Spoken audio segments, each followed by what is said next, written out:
Patrick Kluivert, adaptasi skuad racikan Sintayong. PSSI lobi Federasi Sepak Bola Australia demi supporter Garuda. Dua pemain aboard timnas makin ciamik di Liga Thailand. Media Irak akui Indonesia layak lolos Piala Dunia. Puslek di bawah, lanjut simak informasi selengkapnya sebagai berikut.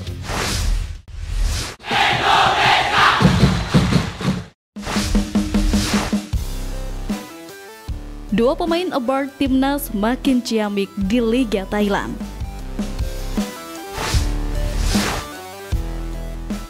Apresiasi membanggakan untuk pemain timnas Indonesia kita yang berlaga di Thailand. Bagaimana tidak, dua pemain ini mulai temukan kenyamanan baru yang berhasil comeback dengan gila. Port FC tampil gemilang di kandang saat menjamu Nakhon Ratchasima pada Sabtu. Meski begitu, Port FC justru tertekan menghadapi serangan-serangan cepat Nakhon Ratchasima. Petaka untuk tuan rumah muncul di menit ke-16 saat Nakhon Ratchasima berhasil membuka skor lewat Nathanan Biesamrit. 6 menit berselang, tim tamu bahkan berhasil menggandakan keunggulan lewat eksekusi penalti Dennis Murillo menit ke-21. Pada menit ke-31, tuan rumah pun langsung melakukan rotasi pergantian pemain. Tak disangka, dalam pergantian pemain itu tim berubah menjadi signifikan. Adalah kehadiran Asnawi membuat permainan Port FC jauh lebih berkembang hingga mampu memperkecil kedudukan menit ke-55 lewat Tirasak Poipimai. 12 menit berselang, giliran Tanabon yang sukses membuat tuan rumah akhirnya menyamakan skor menjadi 2-2. Ganasnya permainan Asnawi sempat membuatnya tak terkontrol hingga harus diganjar kartu kuning oleh wasit pada menit ke-70. Hingga akhir babak kedua, tuan rumah berhasil comeback dengan skor 4-2. Sementara itu, Pratama Arhan semakin nyaman bermain untuk Bangkok United. Ia kembali menjadi starter saat melawan ke markas Sukhothai Minggu. Bermain di posisinya sebagai wingback kiri, Arhan turut andil dalam kemenangan besar Bangkok United atas tuan rumah Sukhothai. Laga melawan Sukhothai FC sekaligus menjadi penanda bahwa Pratama Arhan selalu menjadi starter Bangkok United dalam 4 laga beruntun di Liga. Progres Asnawi dan Arhan di Liga Thailand ini tentu menjadi kabar baik untuk Patrick Kluivert selaku pelatih timnas Indonesia.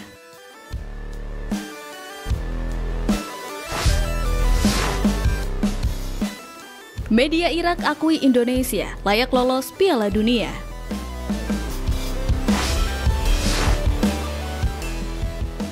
Kans Indonesia lolos ke Piala Dunia nampaknya bukan angan-angan semata.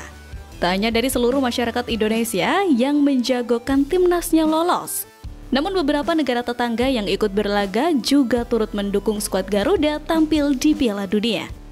Asumsi ini muncul berdasarkan gebrakan yang dilakukan Ketua Umum PSSI Erick Thohir. Semenjak Erick Thohir memimpin PSSI awal 2023, program naturalisasi pemain menjadi lebih intens. Pemain-pemain di Eropa yang memiliki darah Indonesia berhasil diyakinkan untuk memperkuat timnas Indonesia. Hal itu pun berefek kepada peningkatan kualitas performa dan hasil timnas Indonesia. Skuad Garuda hanya terpaut 1 angka dari timnas Australia di posisi 3 atau batas akhir tim yang lolos otomatis ke Piala Dunia 2026. Untuk finish 2 besar, timnas Indonesia mesti minimal mendapatkan 7 poin tambahan di 4 laga sisa grup C kualifikasi Piala Dunia 2026 zona Asia. Sementara itu, media luar yang turut mendukung timnas Indonesia lolos Piala Dunia adalah media Irak @irakis_ir. Ia menuliskan beberapa postingan di media sosialnya. Federasi, media, dan fans mendukung agar timnas Indonesia lolos Piala Dunia 2026. Kami mendoakan yang terbaik agar mereka lolos Piala Dunia 2026. Menarik menanti aksi lanjutan timnas Indonesia di Piala Dunia 2026.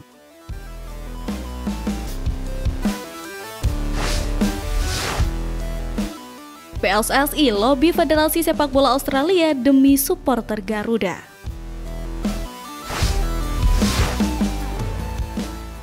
Rencana baru sedang diusahakan oleh Ketua Umum PSSI Erick Thohir demi supporter timnas Indonesia. Bak seperti ibu dan anak, keduanya memang tidak dapat dipisahkan mengingat begitu besarnya animo supporter Indonesia. Diketahui, tim asuhan Patrick Clifford itu akan bersua Australia dalam matchday ke-7 grup C putaran ketiga kualifikasi Piala Dunia 2026 zona Asia. Laga itu akan tersaji di Stadion Allianz Sydney pada 20 Maret dan menjamu Bahrain di Jakarta 5 hari kemudian. Para pendukung timnas Indonesia berbondong-bondong untuk ikut memberikan dukungan kepada Garuda dimanapun berada, termasuk saat akan menghadapi Australia nanti. Federasi Sepak Bola Australia sendiri sudah membuka penjualan tiket sejak akhir tahun lalu. Tiket yang dijual pun sudah ludes terjual pada 11 Februari. FA kemudian berencana menjual tiket tambahan pada 3 Maret mendatang. Tidak diketahui pasti jumlah kuota tiket yang disediakan FA untuk supporter timnas Indonesia. Namun, berdasarkan unggahan Garuda Australia per pertengahan Desember, ada 2.650 supporter timnas Indonesia yang dapat tiket. Jika menurut aturan supporter tamu, biasanya mereka dapat jatah 5% dari kapasitas stadion. Adapun kapasitas Stadion Sepak Bola Sydney adalah sekitar 42.000 penonton. Yang berarti menurut aturan baku untuk supporter away berlaku, maka ada kuota sekitar 4,2 ribu orang untuk supporter timnas Indonesia. Karena itu, PSSI terus mengupayakan dan melobi agar supporter timnas Indonesia bisa dapat kuota dan jatah lebih banyak melawan Australia di Sydney. Erick Thohir pun berterima kasih atas dukungan tanpa henti yang diberikan supporter timnas Indonesia.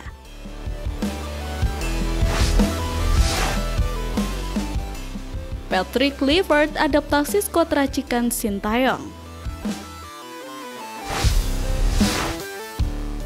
Skuad pilihan Patrick Clifford untuk timnas Indonesia masih menjadi misteri.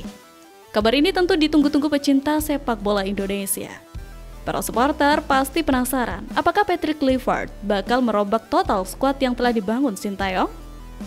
Sebagai informasi, ada beberapa pemain yang posisinya tak tergantikan di era Sintayong. Seperti contohnya Martin Paes di bawah Mister Gawang, Jait Zels di posisi back, hingga Rafael Strijk di lini depan. Patrick Clifford dinilai tak akan melakukan banyak perubahan di skuad timnas Indonesia. Hal ini diungkapkan oleh Peter Huistra. Lebih lanjut, Huistra mengungkapkan tak sabar menantikan penampilan timnas Indonesia di bawah komando Patrick Clifford. Peter percaya semua laga timnas Indonesia bakal seru. Sementara itu, beberapa bocoran mulai muncul terkait pemain pilihan Patrick Clifford. Salah satunya adalah tak ada nama Elkan Bagot. Sang pemain belakang dikabarkan menolak panggilan dari Patrick Clifford. Alasannya karena Bagot ingin fokus memperkuat klubnya yakni Blackpool. Kabar ini diungkapkan oleh pengamat sepak bola nasional Roni Pangemana alias Bung Ropan. Sementara itu formasi Patrick Clifford ini berbeda dari Sintayong. Biasanya Sintayong menerapkan taktik 3-4-3 atau 3-5-2, namun Patrick Clifford diprediksi menggunakan formasi 4-3-3. Bagi pesepak bola profesional, perubahan formasi merupakan hal biasa dan lumrah.